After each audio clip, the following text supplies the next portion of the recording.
Hello and welcome to Critical Dragon, where I talk about narrative in film, television, and in books. And just to let you know ahead of time, I'm suffering from migraines again, which affects how quickly I think, which affects my ability to look normally out of my left eye, all sorts of things. So I'm not squinting at the camera.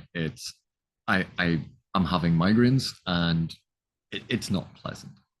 But what I wanted to talk about today was the willing suspension of disbelief, realism, the tension between those, and how that actually impacts expectations. Because it's kind of an interrelated triangle. On the one hand, if we think of this, of a viewer or a reader at the center of this triangle, on the one hand, there's the willing suspension of disbelief, which allows us to believe things that are just unbelievable. That's on the one hand. Then there's the desire for realism, the thing that sort of sells it, the thing that makes it seem real. And those are obviously two polar opposites, fantastical, realism. And the willing suspension of disbelief allows us to kind of negotiate between these two things. And then we have expectations. And expectations in this sense has to do with where we draw the line. How much does a narrative have to do to sell us, to meet us halfway towards this willing suspension of disbelief? How much does that narrative have to do? Where is that line in the sand before it's not enough? And therefore, they have disrupted our suspension of disbelief. We now disbelieve in the narrative. Now it has become artificial and not immersive. And the thing is, I'm going to talk about general principles and some interesting, hopefully interesting examples. Where that line falls for each of us is entirely different. It's based on who we are. There isn't an objective, here is where the line is. That doesn't exist. People can do this badly when they create narratives. Equally, people can have the wrong expectations about where that line is. So let me kind of unpack this, explain it, because I know it's going to seem odd to say that your expectations can be wrong. So let's think about 80s action movies for a second. Classic action movie that everyone loved was Predator. A team of commandos basically get a helicopter dropped into the middle of the jungle, and one of them is carrying a minigun, something that is mounted to vehicles. Why is it mounted to vehicles? The recoil from it is obscene. It needs a giant battery to power it, and it chews through ammo so quickly that you cannot carry enough ammo. Therefore, it is absolutely unrealistic in a film that is initially, at least ostensibly, set in our world with our levels of realism, our understanding of how reality works. It is absolutely unrealistic for Blaine to be carrying a minigun. It makes no sense. There isn't even standard gear among them. Now, there could be reasons for that, but part of the whole reason for it in a narrative was to make each of the characters very distinct. It's a narrative conceit. And so we look at this, we look at the fact that one of the characters is carrying a weapon that is so utterly unrealistic that we should immediately be thrown out of going, well, that's just dumb. But we don't, because we extend a willingness to suspend our disbelief and see where the narrative takes us. And that's with something that is ostensibly, at least initially, set in our world. That was the baseline. That was our expectation. These are actual soldiers going into an actual location on actual Earth. And they're meant to be representative of how these sorts of things happen. But it's a science fiction story with elements of horror. Okay, it goes off the rails a little bit in terms of realism, but it was a compelling enough story. And, you overlook those things because of a willing suspension of disbelief. Because there's no explanation in that narrative for why he carries that gun. The narrative does not try to explain in any way why he is carrying it. Just, no, either accept it or don't, go away. Those are your choices: accept it or don't. The narrative, the writer, the director, the story, none of that tries to justify it. It just says this is what it is. When we think of the TV show 24, sorry, that's a train going by. When we think of the TV show 24, it was a spy thriller action thing. And the premise of it was 24 episodes in a season, each an hour long. Well, occupying an hour scheduled time because there were ad breaks. And each hour long episode, each period, was to correspond to an hour in the diegetic time, in the time of the narrative. So Jack Bauer, played by Kiefer Sutherland, each of the seasons of 24 was about 24 hours in his life. And it was jam-packed full of stuff. And one of the clever things they did was if they needed Jack to travel from one place to another, they would often feature him getting into a car, then cut to the ad break. Then, once the ad break was over, it would start up again and he would get out of the car. And it was as if he traveled during the ad break. But a lot of these things, he was trying to travel maybe 20 miles across town and down a highway in LA. He would have gotten to the end of the street. He wouldn't have actually been able to travel that far. But we suspended our disbelief, even though that was a show, again, meant to be highly mimetic, meant to be based in our reality. But we ignore the fact that there was no possible way that he could have traveled that time. In essence, fast travel. He was essentially teleporting across town. But the show sort of tried to meet us halfway. It showed him getting into a car. Then it cut away and didn't show the travel time, and then cut back and went, yes, travel happened. And it excised the actual travel time, because the travel time would have been boring. It's like he has to race across town, and you go, it's 3.5 minutes. How far are you going to get? You're never going to get to where you need to go. But we just went with it. Willing suspension of disbelief, even in something that is ostensibly in our world. And of course, people reacted to wounds and injuries. Oh, this is absolutely terrible. And then a couple of episodes later, which remember, it was one episode a week, so it could be a couple of weeks later for the viewer, someone has a bandage and yet their arm is now fully functional. But they literally got shot in diegetic time, in the time of the narrative. They got shot in that arm. They were very badly wounded. And that happened about 2 hours ago. And now suddenly they're essentially fine because they just have a bandage on with a little red mark on it to denote that they have a wound. But we went with it. We suspended our disbelief because it wasn't a documentary. It was an action spy thriller TV show. The sheer number of double agents, triple agents, all working at this super secret spy agency beggars belief. Like, apparently vetting doesn't exist in the world of 24. But that was something, again, set in our world. And we didn't have an expectation that everything in it matched our reality, because we accepted that it was a narrative, that it wasn't real. And the show made certain nods towards reality and believability.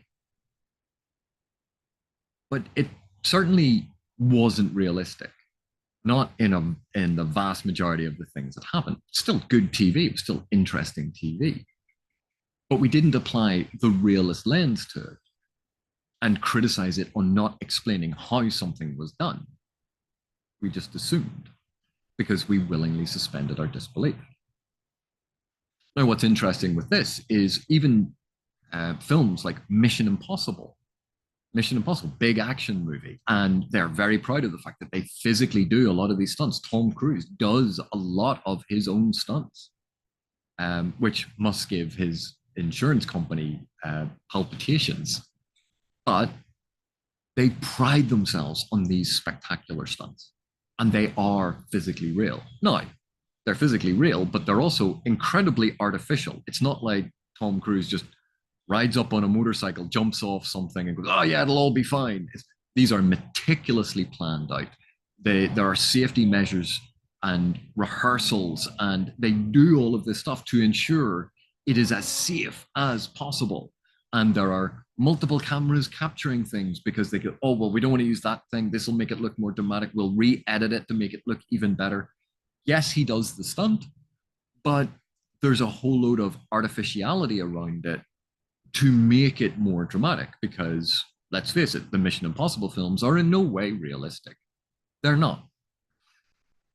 Not only is a lot of the technology made up, but like even the premise of the films doesn't generally make sense in terms of realism, how they go about things, how various agencies work and relate to one another.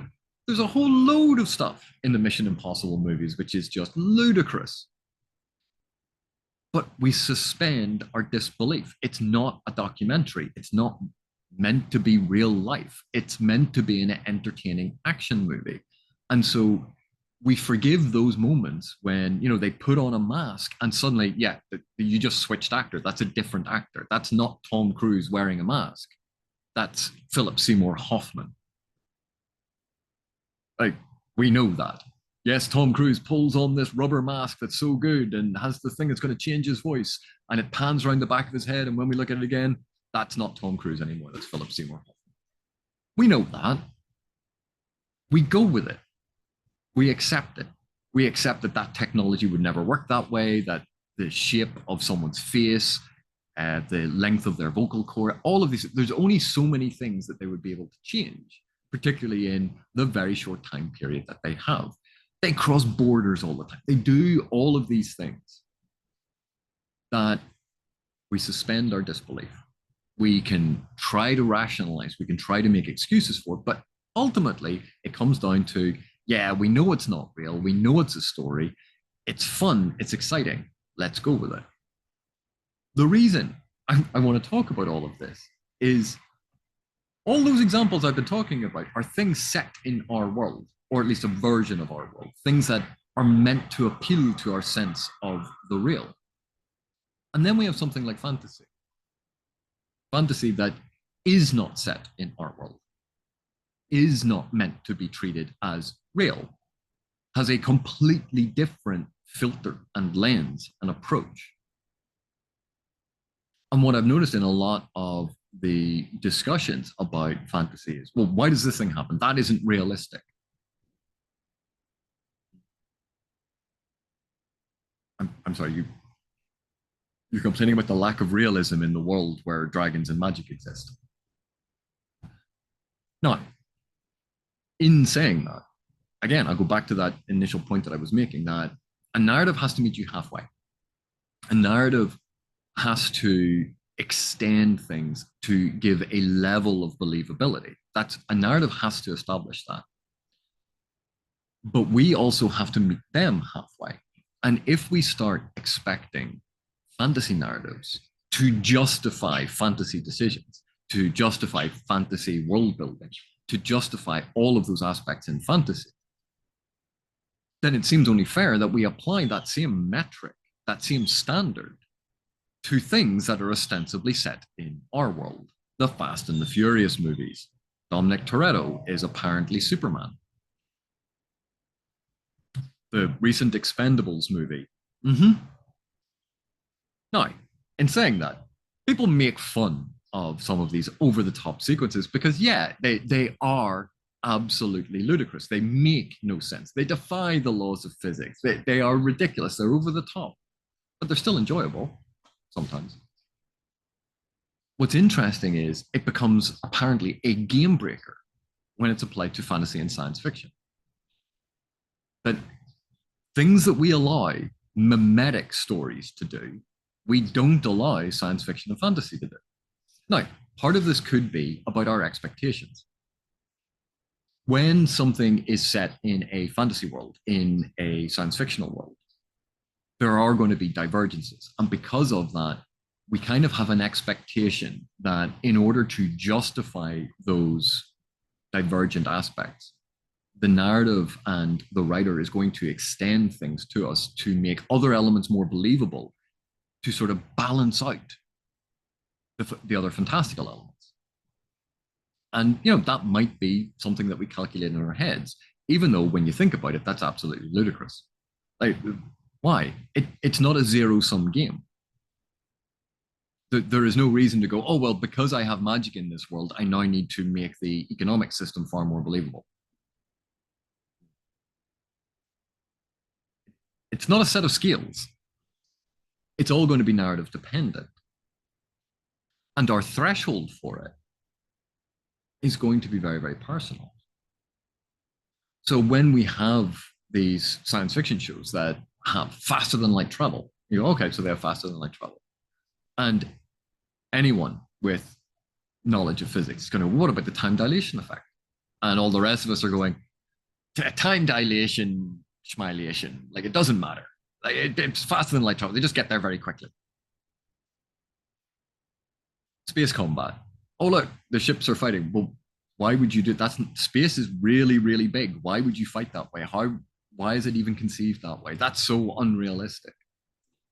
Yeah, but it's a flashy space battle. The individual line that we have is going to be heavily dependent on us, on what we know, what we understand. And we place ourselves as then the arbiter for the whole audience, not just us. This happens a lot in fantasy where they show, say, sword fighting, and you will have people who are experts in martial arts and using various types of swords, or have studied historical martial arts or historical sword fighting. And they'll go, oh, that's not how you do that. You go, yes, it's a TV show, or it's a film, or it's a thing in a book. It's meant to be entertaining. It's not meant to be a how-to guide for how to fight with a sword. It's not a realistic depiction of how this actually happened. It's meant to be a dramatic depiction for entertainment purposes. Now, in saying that, it still has to have an element of believability. But what we tend to find in discourse is a conflation of believability and realism. And they're not the same thing. Well, at least that would be my contention. Believability and realism are not the same thing. And this is especially true with fantasy and science fiction. No matter how detailed, how wonderful, how amazing a secondary world has been created, it will almost invariably lack the complexity, nuance, and contradictions of our own world. Because an author or a writer cannot convey the full complexity of an entire world. That would be like saying to any of us, okay, design a planet. Now design every single culture on that planet. Now design 10,000 years of history for every single culture on that planet. Now design all. As soon as you start doing that, you realize how complex all of this is. So it's not about creating a realistic world. It's about creating a believable world. And as soon as we move into the realm of belief rather than realism, that's where this willing suspension of disbelief kicks in so hard. If you know a lot about archaeology and anthropology, as certain people I know do, they will get upset or be irked by elements in science fiction and fantasy that don't take account of the things that they know. People who know a lot about warfare and different types of warfare and have studied the history of warfare may get annoyed by how warfare is depicted or the strategies being used. People who know a lot about sailing might read a chapter where characters are sailing. They go, "Oh, God, like you've messed up. That's not how you refer to the sails. That's not how that maneuver works." Because our technical knowledge will shatter our ability to suspend our disbelief, because we know about it. We are experts in it, or we are specialists in it. We have a level of knowledge that the general audience may not actually have. And we let our knowledge, expertise, our backgrounds get in the way of understanding that it is meant to be dramatic, not necessarily realistic. It's meant to be believable if you kind of just go with it. And that line in the sand is always going to be different for different people in different arenas. There is no objective standard. And that's why some people can love a fight sequence because it demonstrates narrative complexity. And other people will look at that same fight sequence and go, well, technically, this is all terrible. And someone else will go, well, that's not how I would teach a class on sword fighting. Is that really the metric for how we do this now? That it has to conform to our individual specifications for things. We accept all sorts of narrative contrivances and conveniences in mimetic fiction, in fiction set in the real world, set in an historical time period. We accept that and we make that leap because we realize, yeah, it's a story. And yet, when it comes to fantasy and science fiction, suddenly it becomes an issue because it's not realistic enough. And it is a curious contradiction. Now, the thing is, if someone applied it equally to all things, I think basically they would hate almost every single narrative that's ever been created. But B, at least they'd be honest and go, this is my line in the sand, and I'm going to apply it equally to all things. But what we typically find is we apply it specifically in certain instances and not others. We look at a superhero show, maybe one of the MCU films, and we go, well, that's just not realistic. Realism is not the filter through which we are watching a story about superheroes.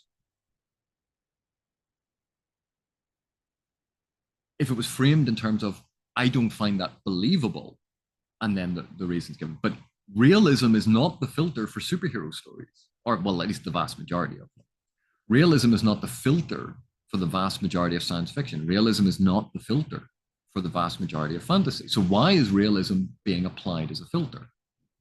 Why is that now the objective standard, even though it's not objective? That's what's so curious. We, as viewer, as reader, have to meet the narrative halfway. We have to extend that willing suspension of disbelief. And if we're unwilling to do it, if we're unwilling to suspend our disbelief, we can nitpick and tear apart everything. As someone who has done this for a laugh and does it sometimes semi-professionally, you can tear apart anything by refusing to suspend your disbelief. Tear it to pieces. But why? Why would you do that, particularly with something that suspension of disbelief is integral to what the author or the writer was trying to do? And people will say, but they didn't do it well enough. Well, that's fine. Like that's your personal point of view. Yes, the narrative has to meet you halfway. But our expectations about where that line is, what is enough? Did 24 do enough showing that Jack Bauer could teleport across Los Angeles in 3 minutes? No, it never attempted to explain that, but we accepted it. Why? Well, it showed him getting into the car and then showed him getting out of the car. So it implied that he drove, even though we know it was physically impossible. We just accepted it. There was a nod in that direction. But in a fantasy TV show, we need to go to this place. Then cut to, they arrive at that place. Well, that's just fast travel.